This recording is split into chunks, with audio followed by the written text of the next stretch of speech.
Channel, আমি লিপিকার। এই মুহূর্তে আমি যাচ্ছি শিয়ালদা স্টেশনে। তো তোমরা ইন্ট্রো আর থাম্বনেল দেখে তো বুঝেই গেছো যে এখন কোথায় যাওয়া চলছে।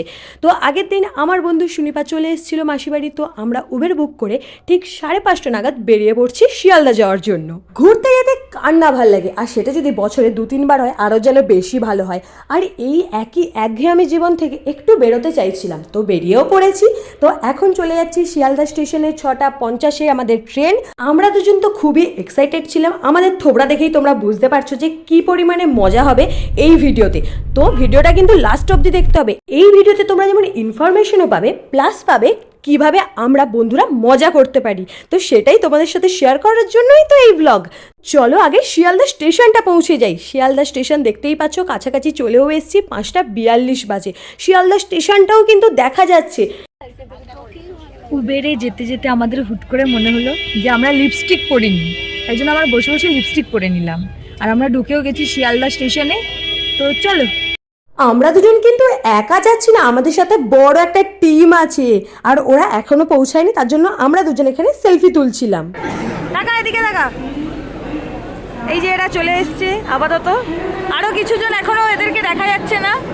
তো আমাদের কিছু বন্ধুর আসার নামই ধরছিল না। যাই হোক, 6টার বেশি হয়ে গেছে, এরা আসছেই না। তো আমরা চলে যাচ্ছি 13 নম্বর প্ল্যাটফর্মের দিকে, কারণ ওই প্ল্যাটফর্মেই ট্রেনটা আসবে। হাই ক, এই যে বল লোক।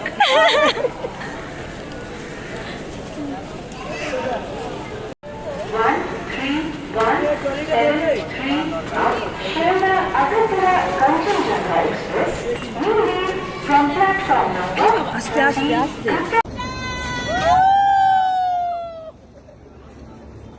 তো শিয়ালদা টু আগরতলা এক্সপ্রেস ঢুকেও পড়েছে।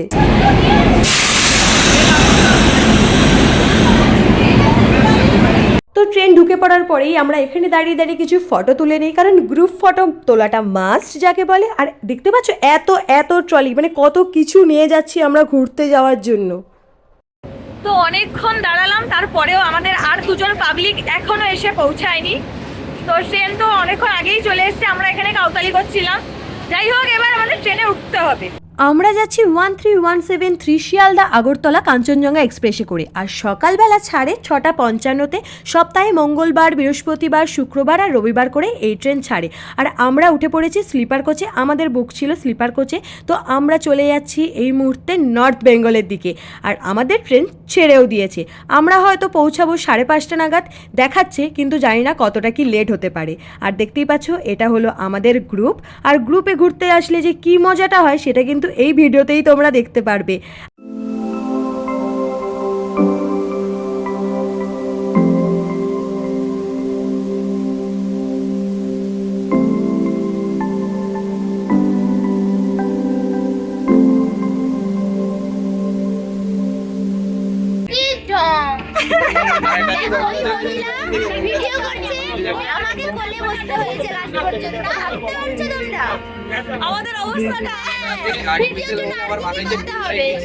এই যে ট্রেনে এসেই ওপরে উঠে পড়েছে ঘুমানোর জন্য।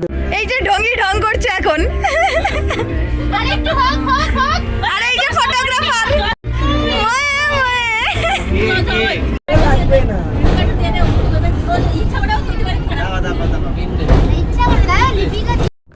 তো গ্রুপে এসেছি, গ্রুপে এসে ডান্স হবে না সেটা কি করে হয়। আমরা ট্রেনেও কিন্তু গ্রুপ ভিডিও করা ছাড়িনি। তো এই ভিডিওটা তোমরা দেখতে পারবে আমার ইনস্টাগ্রাম, ফেসবুকে। তো যাও ফলো করো আর চলো ডান্স দেখো।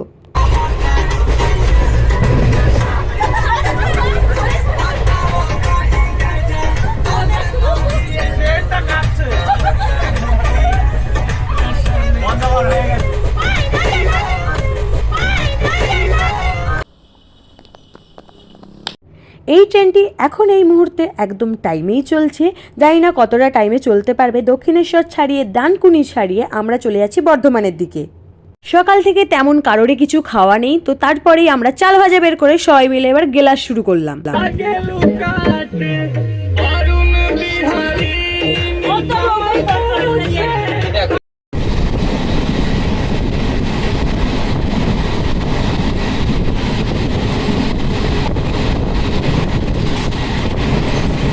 এই ট্রেনটা অনেকটাই পুরনো, তাহলেও কিন্তু বেশ পরিষ্কার।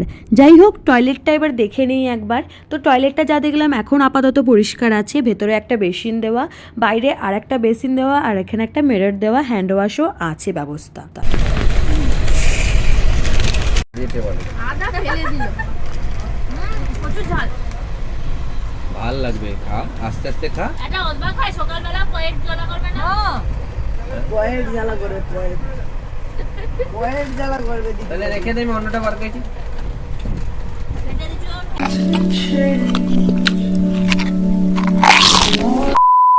এই মুহূর্তে আমাদের ট্রেন দাঁড়িয়ে আছে বর্ধমান স্টেশনে। বর্ধমান স্টেশনে ঢোকে 8:42-এর দিকে। এখানে দাঁড়িয়েছিল 2 মিনিট, তারপরেই ছেড়ে দেয় আবার বোলপুরের দিকে যাওয়ার জন্য।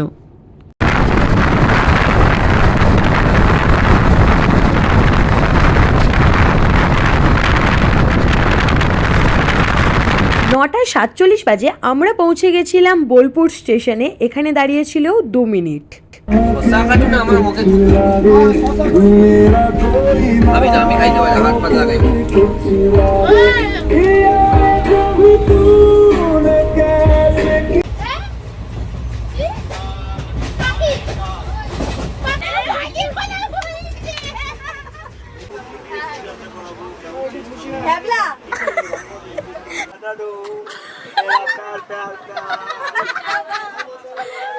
বোলপুর ছাড়িয়ে পরবর্তী স্টেশন হচ্ছে আহমেদপুর, আর এই স্টেশনটা দেখলাম অনেকটাই ফাঁকা।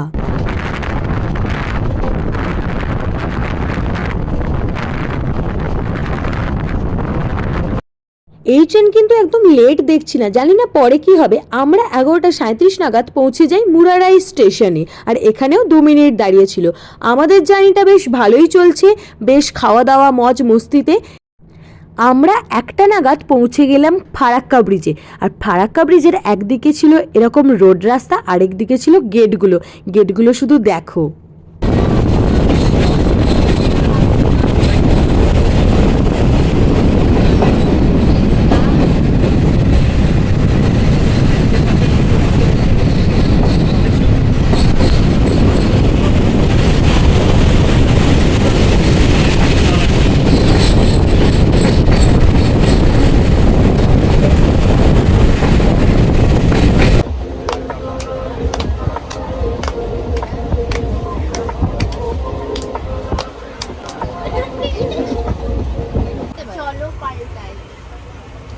হবে ঘুগনি খাবো। ওই যে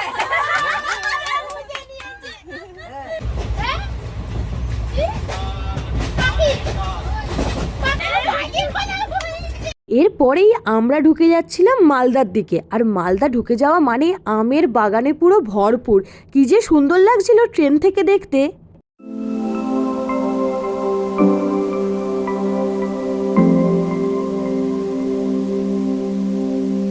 মালদা ঢুকে যাওয়ার 1.5 ঘন্টা আগে থেকেই আমরা অ্যাপের দ্বারা খাবার অর্ডার করি। এরকম ভেজ থালি অর্ডার করেছিলাম, যার প্রাইস পড়েছিল 150 টাকা, আর খেতে খুবই ভালো ছিল, পুরো ঘরোয়া রান্না ছিল। অ্যাপের ডেসক্রিপশন আমি দিয়ে দেবো। তো 12 জন মিলে এসেছিলাম, আর সবাই একসাথেই খাবে। আমি পুরো একটা কোণে জায়গা পেয়েছিলাম, আর আমাকে ভিডিওটা ঠিক এরকমভাবেই করতে হয়েছিল। খাওয়া দাওয়া শেষ হতেই শুরু হয় আবার ডান্স।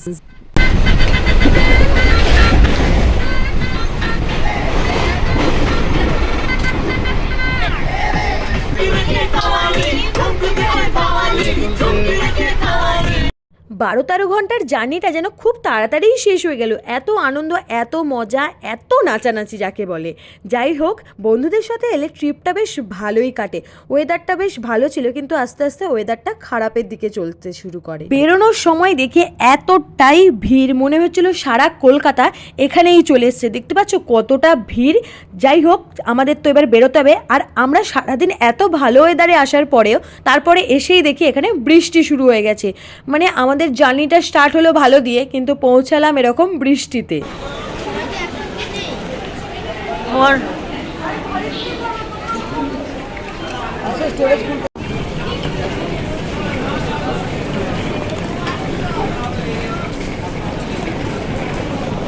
তো আমাদের এখানে এবার আজকের দিনটা স্টে করতে হবে, আর আমাদের রুম বুক করা ছিল না। তো আমরা স্টেশন থেকে জাংশনের দিকে যাব, কিন্তু এত বৃষ্টি হচ্ছিল, বৃষ্টি থামার নামই নিচ্ছিল না। দিয়ে অনেকক্ষণ পরে বৃষ্টিটা থামলো। স্টেশন থেকে বেরিয়েই আমরা গাড়ি বুক করি, আর সেটা নিয়েছিল 30 টাকা করে পার হেড। জাংশনের দিকে যাব, আর পুরো ভিজতে ভিজতে যাচ্ছি, দেখতে পাচ্ছ। পুরো অবস্থা খারাপ। এরকম বৃষ্টির মধ্যে ভালো লাগে কেন ঘুরতে এসে? ঘুরতে যাবো, তার মধ্যে কি বৃষ্টি হওয়াটা দরকার ছিল? ভাই রুমে যাওয়ার পর তারপর হতে পারতো। চলো চলো ভিজে যাচ্ছি। তো আমরা গাড়িতে উঠে পড়েছি, এবার যাব, একটা রুম বুক করা হবে আপাতত আজকে রাত্রেটুকু থাকার জন্য। কালকে সকালে আবার দেখা যাক এরপরে কিছু করা যায় কিনা, ঘুরতে বেরোনো যায় কিনা, কারণ এত বৃষ্টির মধ্যে আর যাওয়া যাবে না হয়তো। মুখ বাড়াস না। চল। আমি বলবো এই মেয়েটাকে দেখেই আমি পাগল হয়ে গেছি। শিলিগুড়ি এসে কি চোখ মুচ্ছি হাইলাইট। মেয়েটাকেও যতটাই সুন্দর দেখতে, আর মোমোগুলো খেতেও ততটাই সুন্দর, যাকে বলে হেভি ছিল মোমোটা খেতে। তো তারপরেই আমরা শিলিগুড়িতে এই নিউ হিন্দুস্তান হোটেলে গিয়ে স্টে করি। এখানে থেকেই আমরা দুটো রুম নেই, ছেলেরা একটা রুমে, মেয়েরা একটা রুমে। যাই হোক, আমরা বাজেট ট্যুর করছি, তাই জন্য মোটামুটি একটা হোটেল নিয়েছি, কারণ একটা রাতেরই ব্যাপার। এরপরেই একটু বৃষ্টি কমতেই আমরা ফটাফট করে বেরিয়ে পড়ি হংকং মার্কেটটা ঘোরার জন্য। কিছু জনের কিছু জিনিস কেনারও ছিল। তো আমরা বেরোনোর সাথে সাথে আবার চলে আসে বৃষ্টি, মানে আর কিছু বলার ছিল না। তো আমরা হংকং মার্কেটে ঢুকেছিলাম যে হালকা হালকা বৃষ্টি হচ্ছে, হয়তো আমরা ঘুরতে পারবো। ধরে এলো আমার, আবার বৃষ্টি হচ্ছে, বিরক্ত লেগে গেছে আমাদের। আমরা হংকং মার্কেটে ঘুরতে এসেছি, এখানে বৃষ্টি চলে এলো আবার। আমাদের মানে ট্যুরটা শুরুই হলো বৃষ্টি দিয়ে। তো বৃষ্টির জন্য হংকং মার্কেট ঘোরাটা তো বন্ধ হলো। তোমাদের ভিডিওটা কেমন লাগলো কমেন্ট করে জানাও তাড়াতাড়ি।